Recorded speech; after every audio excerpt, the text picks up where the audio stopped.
Bonjour mes petits chats. Alors aujourd'hui, nous allons aborder un sujet crucial, l'utilisation des pieds de biche. Alors il y en a plein sur les réseaux qui disent pieds presseurs. Moi je dis pieds de biche depuis toujours, donc vous entendrez ici pieds de biche, soyez pas choqués. C'est un pied presseur, c'est la même chose. Donc aujourd'hui, on va parler de ce pied de biche qui est un pied ourleur. Alors faites bien attention, on essaye parfois de vous vendre des pieds pseudo-ourleurs qui sont inefficaces, totalement inefficaces. Là, on va parler du pied ourleur qui a, vous voyez ce petit rouleau là qui est en diagonale comme ça, qui est enfin légèrement incliné. C'est celui-là qui fait des très jolis ourlets roulotés. Qu'on appelle aussi ourlet mouchoir quand on les fait à la main, mais le rouloté il est parfait avec ce pied de biche. Alors je vous le présente avant de l'installer sur la machine parce que ce qui est intéressant c'est de le regarder à l'envers. Ici vous voyez cette rainure là, c'est la rainure de sortie de votre ourlet et ça vous donne une indication de la largeur de l'ourlet final, c'est-à-dire que si on mesure la largeur de cette encoche, on va obtenir un ourlet de 3 mm, d'accord, 3 mm de large. Donc l'idée avant de commencer, c'est évidemment de bien régler l'aiguille, la position de l'aiguille. Vous savez que c'est ma marotte, hein, le réglage de la position d'aiguille. Donc on va faire ça tout de suite. Hop, donc on installe le pied. Alors j'ai volontairement laissé un fil de bobine noir pour qu'on puisse contraster et voir le résultat. J'ai pris une chute de soie d'un projet d'une cliente. La canette est assortie au coupon de tissu parce que c'est ce qu'on verra comme résultat final une fois l'ourlet est réalisé. Donc première chose à bien vérifier, vous voyez l'encoche, je vais vous montrer ça avec la tête d'une épingle, ça sera plus clair. L'encoche que je vous ai montré, la rainure de sortie de votre ourlet, elle est ici, là où je gratouille avec mon épingle. Donc on va régler notre aiguille en position aiguille au milieu. Voilà, aiguille au milieu. Et puis on va éventuellement faire un petit cran à droite supplémentaire, décalé d'un tout petit, voilà, d'un tout petit cran à droite, de manière à avoir l'aiguille qui pique vraiment au bord de l'ourlet. Ensuite, on va simplement commencer par bâtir le début. Le bord n'est pas tout à fait coupé droit, c'est juste un échantillon. Hop, voilà. Donc là, vous voyez que j'ai simplement préparé le début de mon petit rouloté en épinglant, en faisant un petit double rempli à la main et en épinglant pour pouvoir me placer sous le pied de biche. D'accord? Donc là, je vais glisser mon tissu pour qu'il aille s'insérer pile à l'endroit de l'encoche. Comme mon épingle est pile en dessous, je ne vais pas faire la bêtise de descendre mon aiguille brutalement parce que je ne voudrais pas créer un choc. Donc je descends à la manivelle pour être sûr d'être... Vous voyez, on est presque sur l'épingle. Voilà, je la pousse et j'enfonce mon aiguille machine.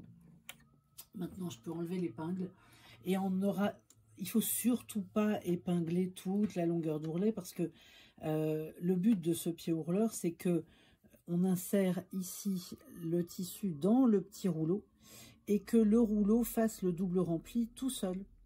Alors, ça va nécessiter un peu de dextérité au niveau des mains. Et comme c'est le sujet de cette chaîne, ça tombe plutôt bien.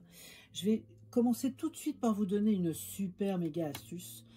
Dans la mesure où le rouloté est légèrement incliné ici, enfin le rouleau du pied de biche, eh bien l'idée c'est de se placer. Alors là je peux pas me déplacer parce qu'il y a le pied, la caméra, tout ça. Enfin, donc ce qu'on va faire, c'est que je vais décaler ma machine comme ceci, de manière à ce que le rouloté soit bien en face de moi. Ok? Parce que tout de suite, il va falloir que je me mette en position, que je mette mes mains en position pour que le rouloté soit alimenté correctement. Alors, normalement, quand tout se passe bien, ça se passe pas toujours très bien, mais quand tout se passe bien, on n'a rien d'autre à faire que de présenter le tissu légèrement surélevé comme ça et de placer un ongle en dessous, un doigt en dessous, pour que dès les premiers points, le rouloté attrape le bord du tissu. parfois, quand ça se passe pas bien, on est obligé, alors ça dépend de la nature du tissu. Il y a des tissus qui sont très fuyants et très pénibles, qui ont décidé de vous enquiquiner. Bon, donc ça se passera pas bien.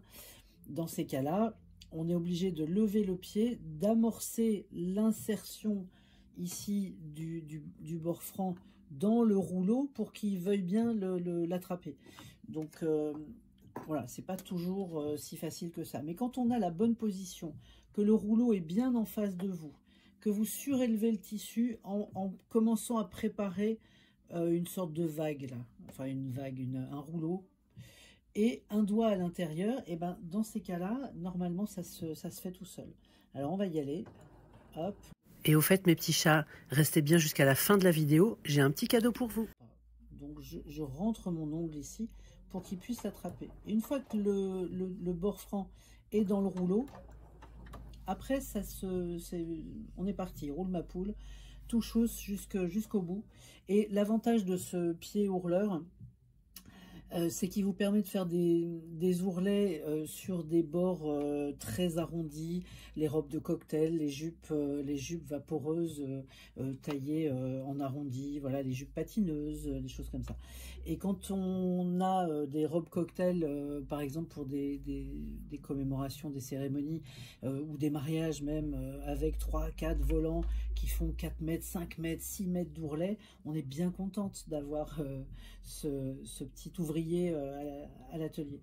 Donc, alors, à partir du moment où le tissu est rentré dans le rouleau, ce qu'il va falloir vérifier, c'est que ça, c'est le taux d'alimentation, je dirais, du rouleau.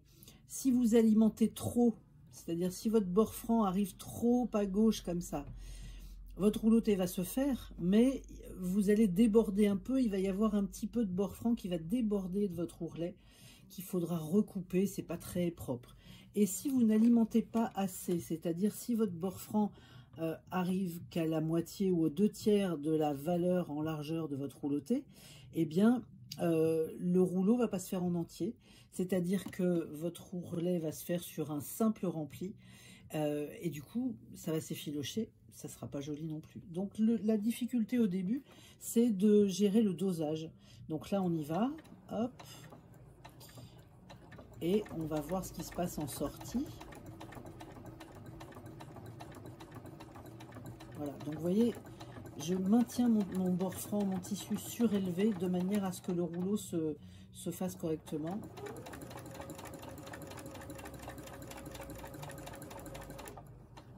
Et en sortie, ça donne ça.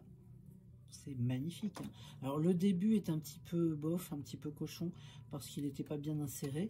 Mais très vite, on obtient un petit ourlet rouloté qui donne ce résultat. Comme j'ai une canette ton sur ton, et bien sur l'endroit, vous voyez que c'est propre, c'est joli, c'est régulier, ça fait 2 mm. Et donc on peut continuer comme ça jusqu'au bout. Voilà. Là, de temps en temps, il y a en fait, l'idée, c'est de... Vous voyez ce que fait ma main gauche, là?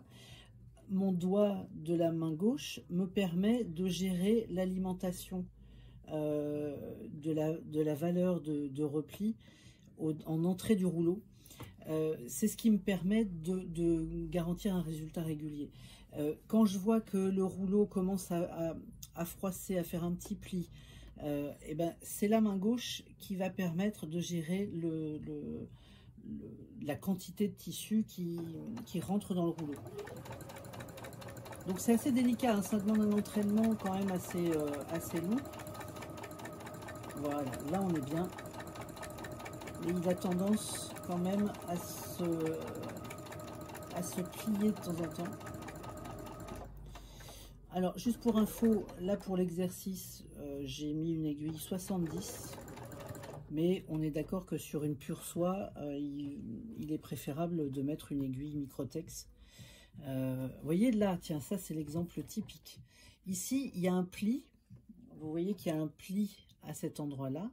Et que là, mon tissu, il est ressorti du rouleau. Il n'était pas bien alimenté. Donc, on a un simple rempli. Ce qui fait que là, ça va s'effilocher.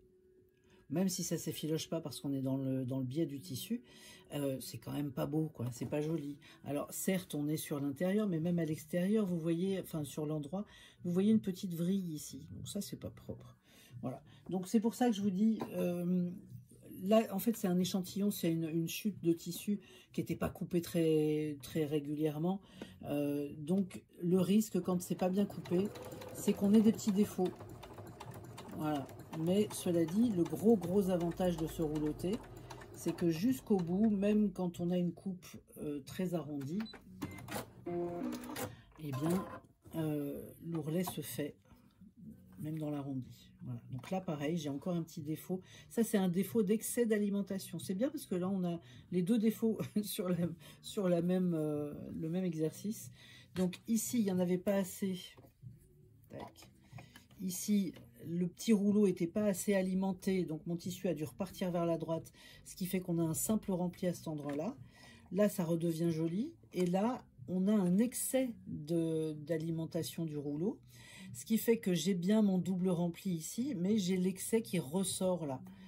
Et ça, c'est pas propre non plus. Donc, il faut... Voilà, la difficulté, c'est de trouver le juste équilibre dans l'alimentation du rouleau par le petit retour, la petite vague que vous formez avec vos mains, là. Et quand on a trouvé le bon équilibre, il ne faut plus bouger, il faut rester comme ça jusqu'au bout et surveiller le niveau d'entrée du rouleau. Évidemment, comme d'habitude, on ne regarde jamais son aiguille.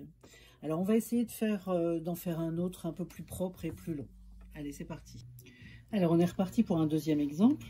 J'ai pris une longueur un peu plus importante. J'ai préparé le début de mon double rempli pour pouvoir me positionner sous le pied de biche. Et là, je voulais juste revenir sur un tout petit détail. Alors, j'ai changé de couleur.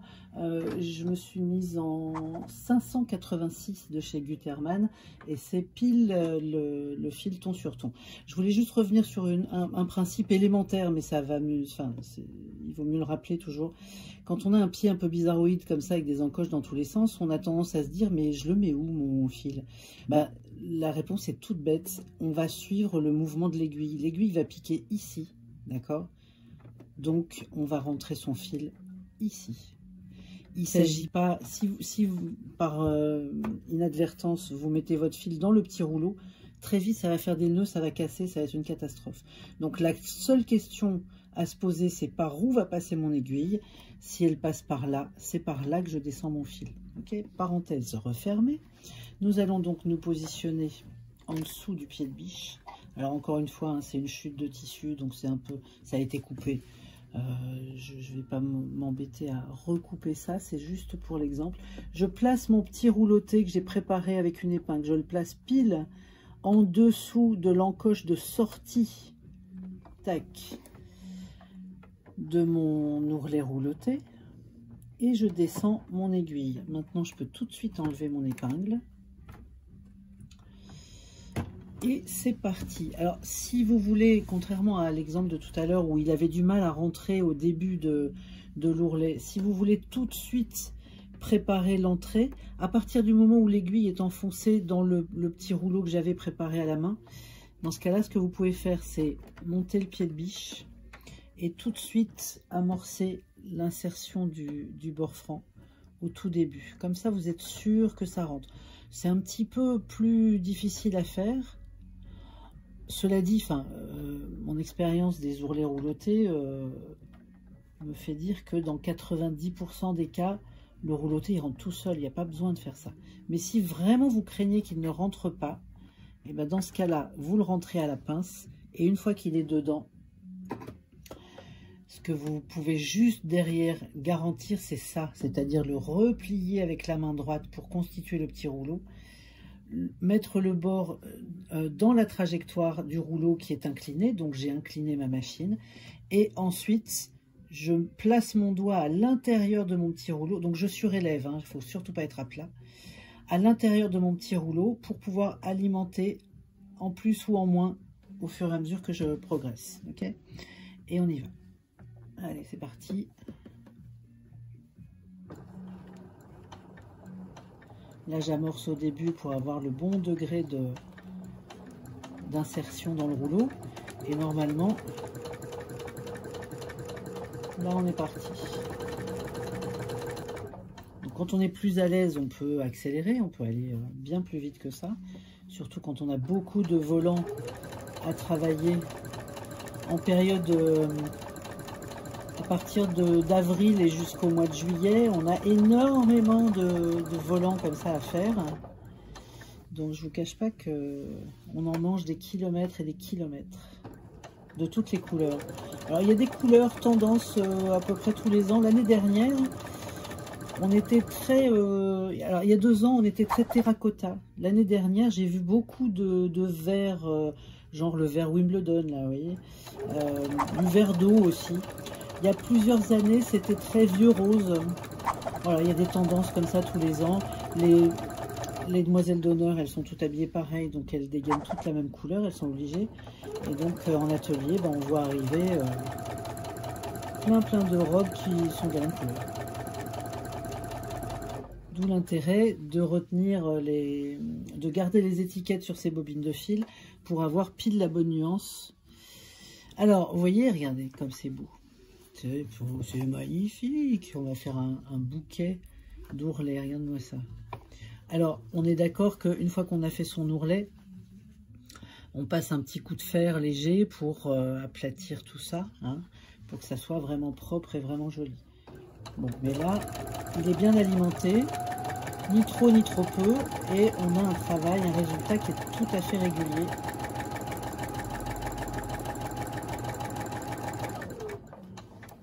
Voilà. Ok.